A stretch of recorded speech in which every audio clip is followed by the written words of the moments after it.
Hello friends and dear students, आज हम discuss करेंगे 26 important MCQs of unit 3 from medicinal chemistry first.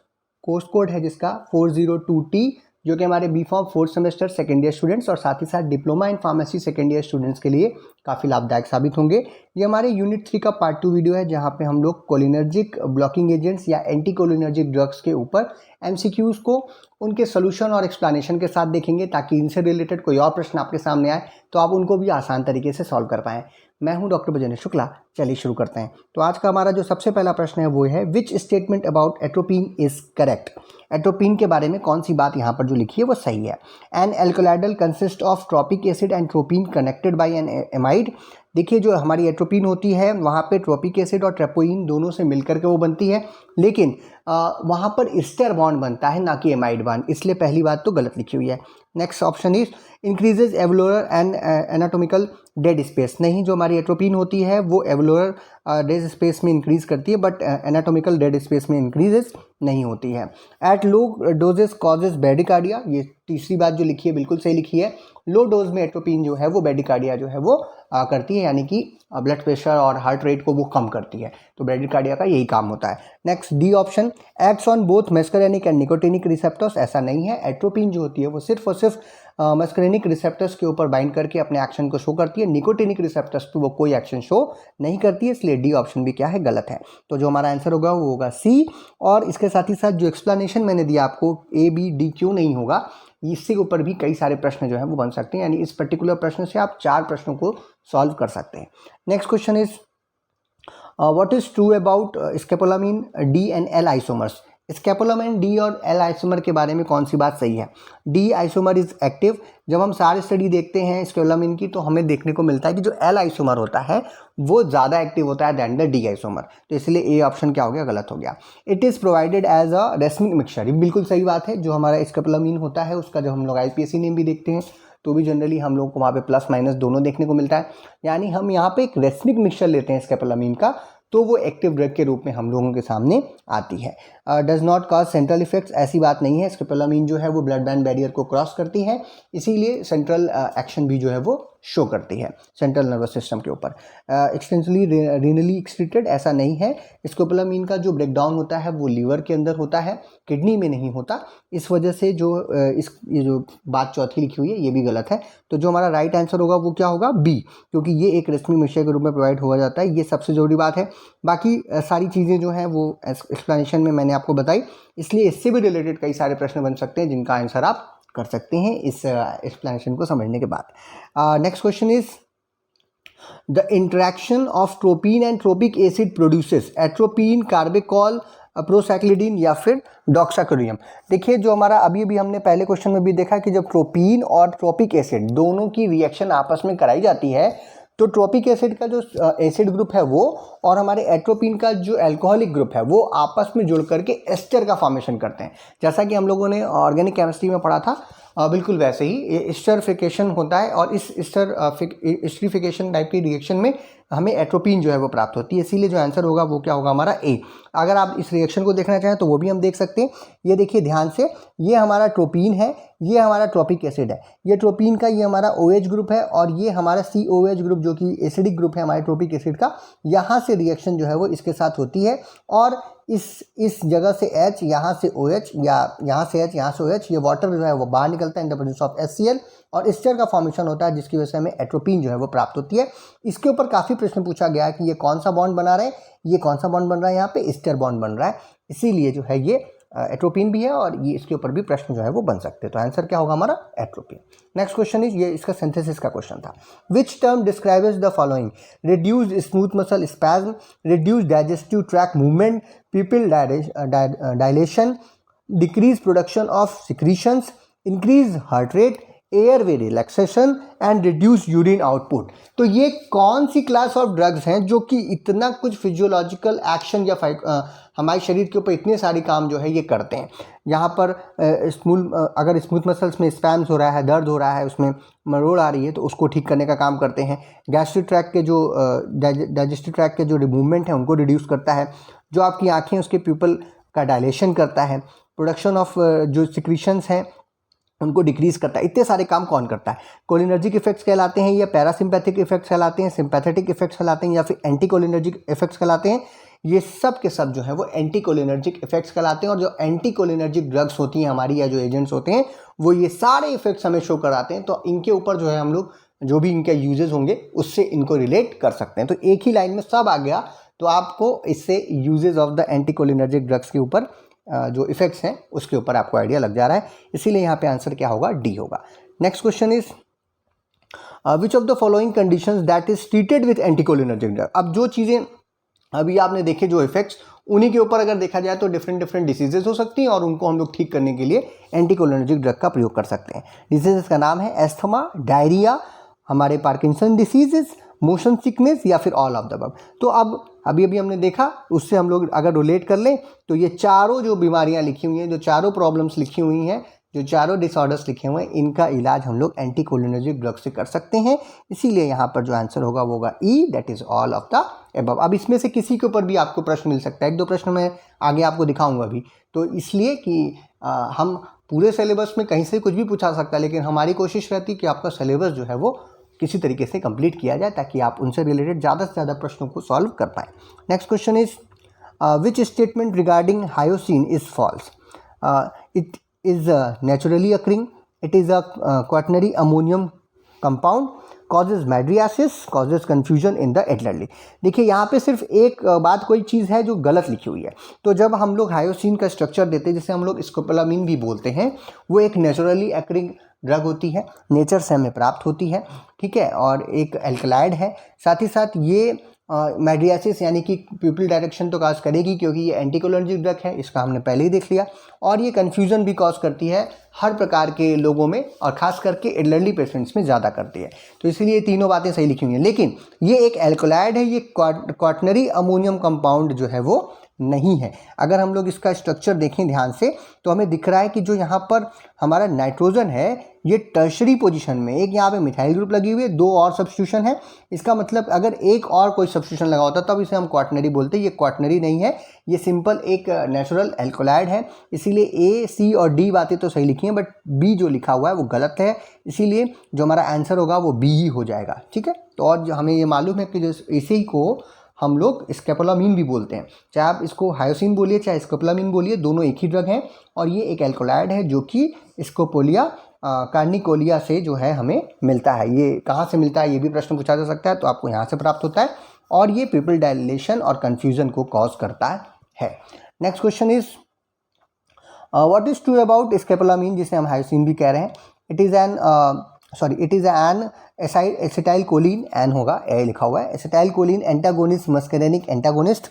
It is interfere with the transmission of nerve impulses by the ACH in the parasympathetic nerve system, use for the prevention of nausea and vomiting, all of the above. तो जो scopolamine है, ये hyoscine है, वो हमारी anticholinergic antagonist है, sorry acetyl choline antagonist है, जो कि एक मस्करेनिक एंटागोनिस्ट यानी मस्करेनिक रिसेप्टर पर जाके कार्य करती है और एंटीकोलिनर्जिक एजेंट के रूप में यूज़ की जाती है। तो ये बात सही लिखी हुई है। इसका जो मोड ऑफ एक्शन है, ये ज़्यादातर ड्रग्स का इस क्लास में यही मोड ऑफ एक्शन है। अब अलग अलग तो आप देख सकते हैं, लेकिन सबका लगभग यही है कि ये जो है नर्व इम्पल्सेस जो कि ACS के द्वारा हो रही हैं, यानी एसिटाइलकोलिन के जो भी इफेक्ट्स आ रहे हैं पैरासिम्पैथेटिक नर्वस सिस्टम पे, उससे साथ इंटरफेयर करते हैं और उसके इफेक्ट को क्या करते हैं, रोकते हैं। और इसलिए ये लोग नोजिया वॉमिटिंग की कंडीशन जो हो रही है, किसी को जी मचला रहा है या उसको वॉमिटिंग आने वाली है, और ऐसी चीज़ों को प्रिवेंट करने के काम में आती है। इसीलिए ये सब ड्रग्स जो है मोशन सिकनेस वगैरह के कंडीशन में हम लोग यूज़ करते हैं। इसीलिए यहाँ पर जो आंसर होगा वो ऑल ऑफ द अबव होगा, कि ये सब के सब जो चीज़ें हैं वो स्कोपोलामीन से ही जुड़ी हुई हैं। Next question is number of chiral carbons in the scopolamine having, या नंबर ऑफ, हमको स्कोपोलामीन या फिर हायोसिन में कितने कायरल कार्बन्स हैं ये बताना है। तो ये स्ट्रक्चर के ऊपर प्रश्न है, लेकिन जब हम इस ड्रग का IUPAC नेम देखते हैं तो वहाँ पे हमें क्लियर हो जाता है कि टोटल यहाँ पे 6 कायरल कार्बन है। अब इसका IUPAC नेम क्या है? इसका IUPAC नेम है -S3 hydroxy 2 phenyl propanoic acid, क्योंकि जो इसका हमने कहा था आपसे, जो L आइसोमर है, जो S आइसोमर है, वो ज़्यादा एक्टिव है, इसीलिए IUPAC नेम में लिखा हुआ है। लेकिन आप ध्यान से देखिए ब्रैकेट में जो 1R 2R 4S 5S 7X alpha and 9S, ये जो SR लिखा हुआ है, ये प्रत्येक कार्बन का क्या बता रहा है, उसकी पोजीशनिंग बता रहा है। तो ये पहला वाला तो S उधर S3 हाइड्रोक्सी हो गया और 5 इस ब्रैकेट में लिखे हुए हैं, 7 अल्फा को छोड़ दीजिए, वो तो पोजीशन बता रहा है। तो ये जो है 1R 2R 4S 5S 9S और 3 पोजीशन पे जो हाइड्रोक्सी लगा है, इन सब पोजीशंस को अगर आप देखिए तो ये सब के सब क्या कहलाएंगे, हमारे ड्रग में कायरल कार्बन होंगे अगर इसके स्ट्रक्चर को हम देखें तो। इसीलिए टोटल नंबर ऑफ, अगर आप गिन लीजिए, नाम से ही पता चल रहा है कितने हैं यहाँ पर, टोटल 6 जो है कायरल कार्बन हैं। IUPAC नेम पे भी प्रश्न पूछता है, IUPAC नेम आपके सामने ही लिखा हुआ है। Next question is which of the following drug is both a muscarinic and nicotinic blocker. ज़्यादातर हम लोग जब ड्रग देख रहे हैं एंटीकोलिनर्जिक में तो हमें मस्करेनिक ब्लॉकर दिख रहे हैं, लेकिन कुछ ड्रग्स ऐसी भी होती हैं जो दोनों को ब्लॉक करती हैं।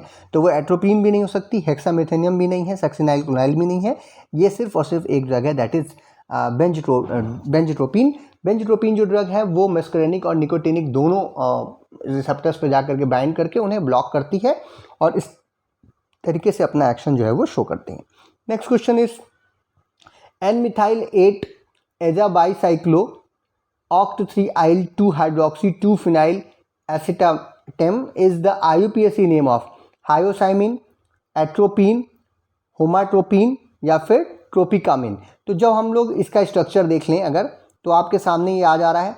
ये स्ट्रक्चर जो है हमारी जो नेचुरल ड्रग्स अभी हमने देखी थी दो, चाहे वो हाइसामिन हो या फिर एट्रोपिन, उससे ही कुछ रिलेटेड है, लेकिन कुछ बदलाव है यहाँ पर। एक बदलाव ये देखने को मिल रहा है कि वहाँ पर मिथॉक्सी ग्रुप लगा हुआ है, यहाँ पर देखिए हाइड्रोक्सी ग्रुप लगा हुआ है, ये एक खास बात है।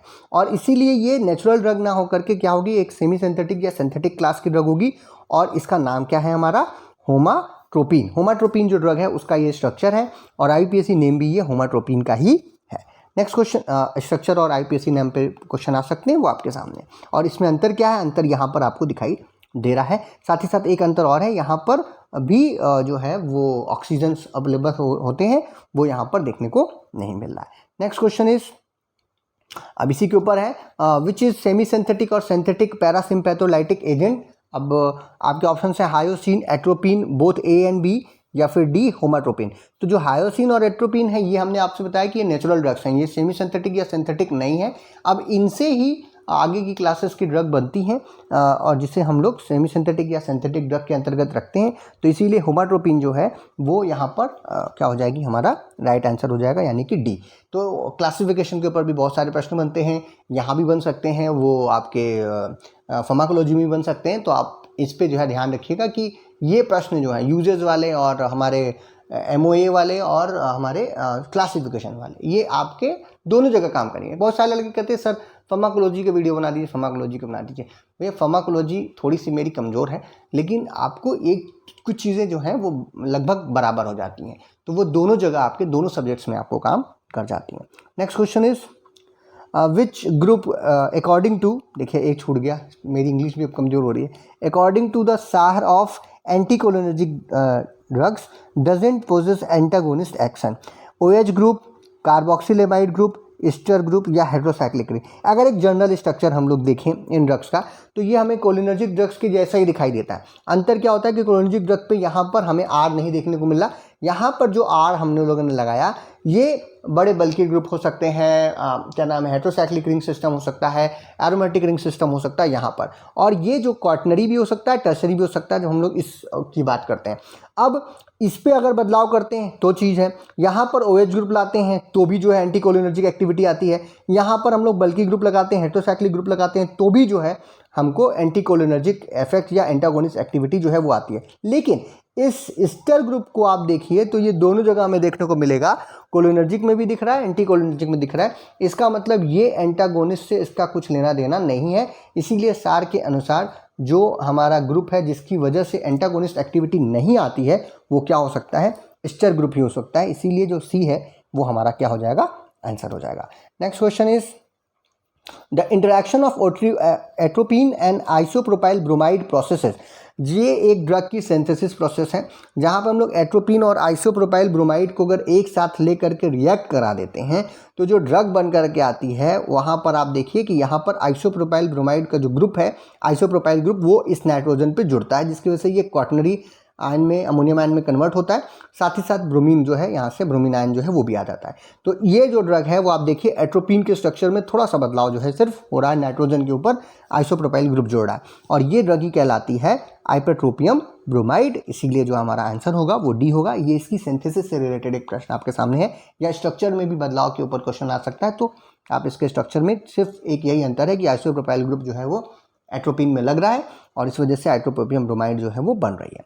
Next question is आइपरट्रोपियम bromide is use for renal colic, organophosphorus poisoning, bronchial asthma, all of the above. ये प्रश्न कई बार अलग अलग एग्जाम्स में पूछा जा चुका है, अलग अलग तरीके से पूछा जा चुका है।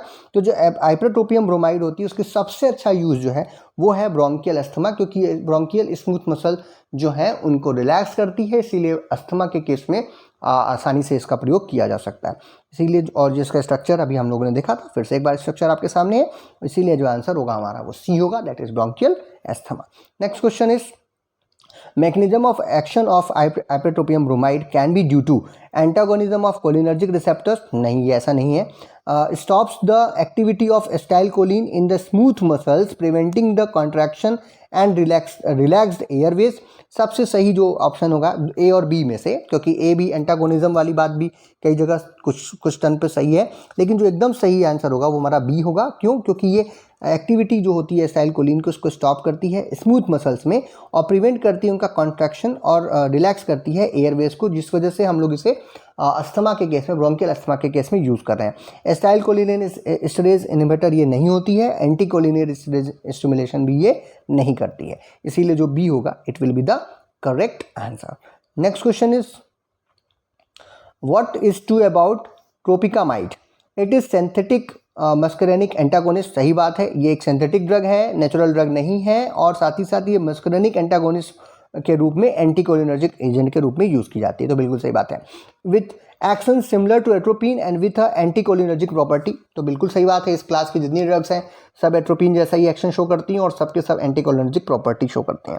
Upon ocular administration ट्रोपिकामीन binds to and block the muscarinic receptors in the स्पीशर and the क्लिनरी muscle in the eyes. बिल्कुल सही बात है, ये इसका यूज़ आप कह सकते हैं, इसीलिए जो आंसर होगा हमारा वो ऑल ऑफ द अबव होगा। इन तीनों में से कोई भी ऑप्शन अगर इस ड्रग के बारे में आपको मिलता है तो आप उस पर ध्यान से टिक लगा सकते हैं या उसको सही आंसर मान सकते हैं। तो यहाँ पे ये तीनों बातें सही लिखी हुई हैं, इसीलिए यहाँ पर all of the above will be the right answer. Next question is what is true about पेंटोलेट? It is a synthetic muscarinic antagonist. सही बात है। With action similar to atropine with an anticholinergic property, ये बात भी सही है। It is commonly used as an I drop during paediatric I examinations to dilate the आई। कई बार जो बच्चे होते हैं, उनके जो डॉक्टर्स हैं पेडियाट्रिक डॉक्टर्स, वो क्या करते हैं, बच्चों की आँख में अगर वो कोई कुछ देखना चाहते हैं तो वहाँ पर जो है आई ड्रॉप के रूप में इसका प्रयोग करते हैं एग्जामिनेशंस करने के लिए या फिर उसकी अच्छे से ट्रीटमेंट करने के लिए। तो इसीलिए ये ए बी सी तीनों बातें सही लिखी हुई हैं, इसलिए यहाँ पर भी जो इसका ड्रग का स्ट्रक्चर है वो आपके सामने ही है और इसीलिए से हम all of the above will be the right answer.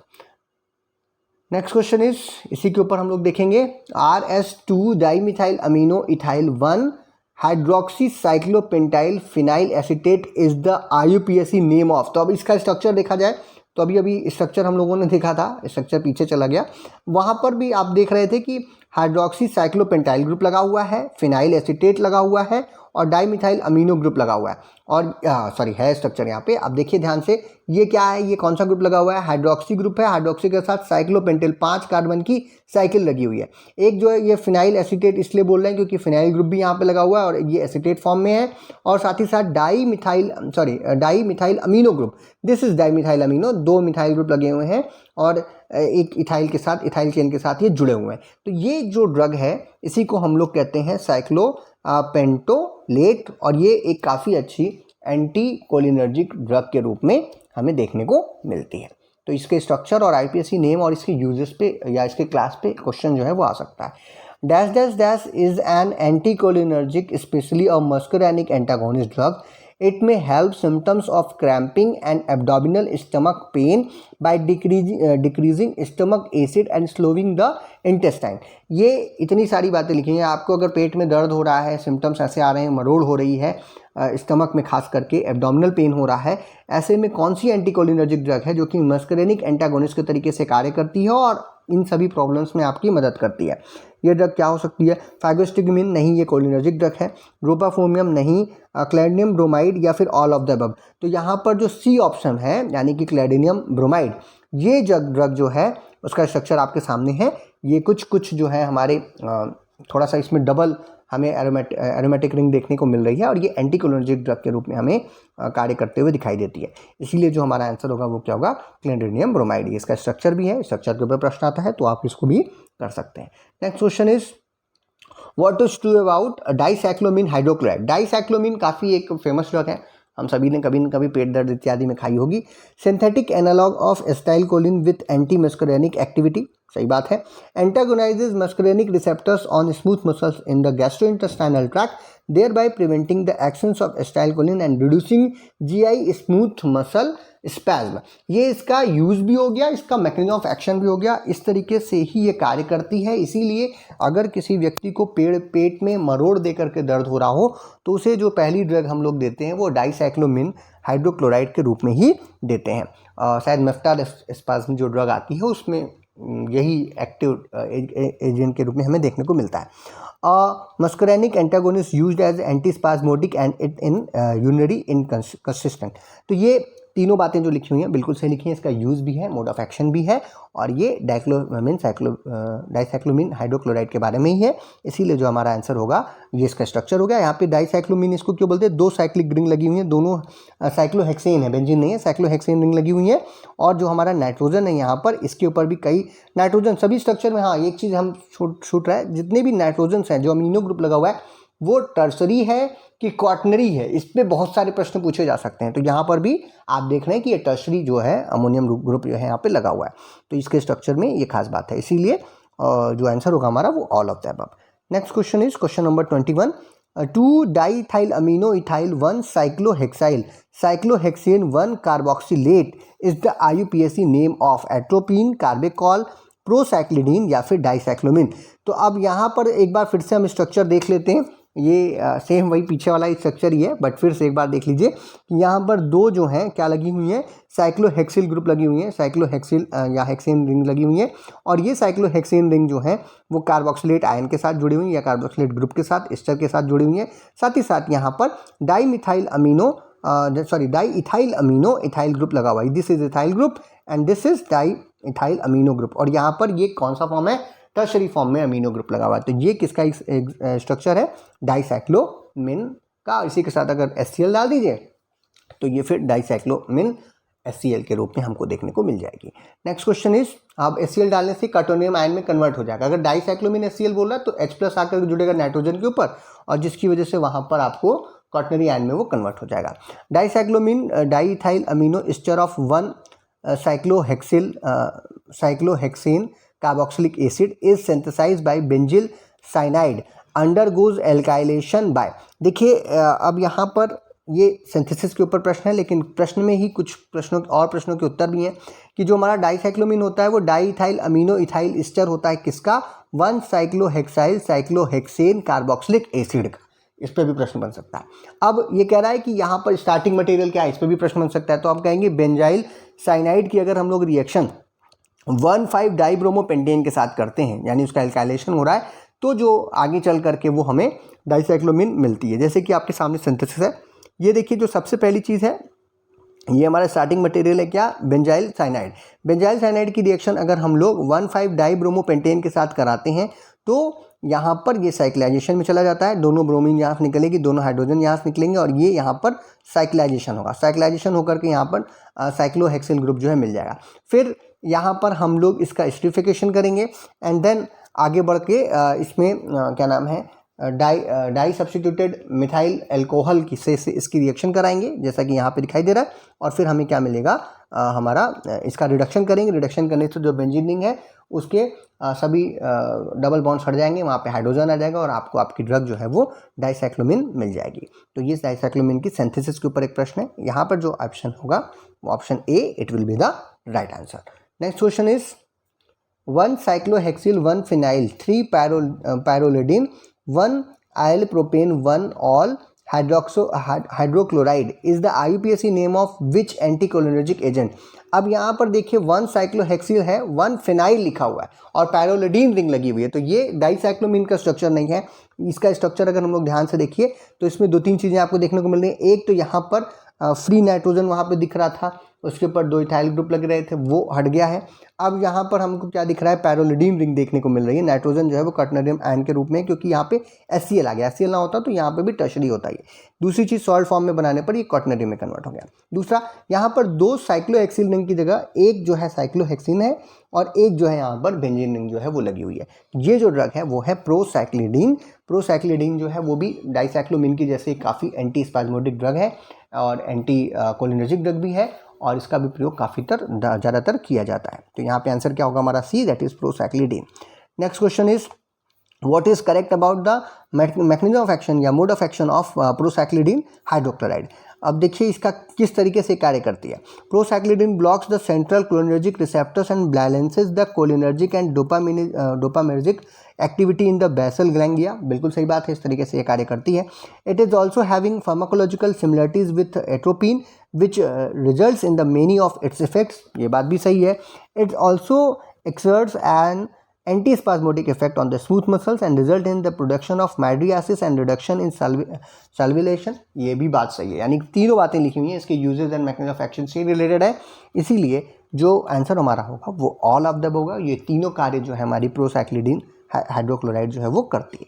Next question is ग्लाइकोपाइरोलेट क्या है ये। Includes mandelic acid rather than tropic acid। It is a tertiary amine, acts by the phosphorylation of acetylcholine, results in dry mouth and bronchoconstriction। तो देखिए ब्रोंकोकॉन्स्ट्रिक्शन तो नहीं करेगी क्योंकि ये एंटीकोलिनर्जिक ड्रग है, तो ये रिलैक्सेशन करेगी, कॉन्ट्रैक्शन नहीं करेगी। दूसरी चीज़, ये फॉस्फोराइलेशन ऑफ एसिटाइलकोलिन नहीं करती है, बल्कि एट्रोपिन जैसा एक्शन शो करती है, उससे ज़्यादा, कई गुना ज़्यादा। एक प्रश्न ये भी है कि हमारा ग्लाइकोपाइरोलेट और एट्रोपिन में कौन ज़्यादा एक्टिव होता है, तो जो है एसिटाइलकोलिन से ज़्यादा, एट्रोपिन से ज़्यादा ये एक्टिव होती है इस कार्य को करने में, लेकिन ये फॉस्फोराइलेशन नहीं करती एसिटाइलकोलिन का। ये एक टर्शरी अमीन नहीं है, क्वाटर्नरी अमीन आयन के रूप में हमें देखने को मिलेगा। अगर हम इसका स्ट्रक्चर देखें, यहाँ से देखिए आप, ये एक क्वाटर्नरी आयन के रूप में हमें देखने को मिल रहा है। इसका मतलब कि ये टर्शरी नहीं है।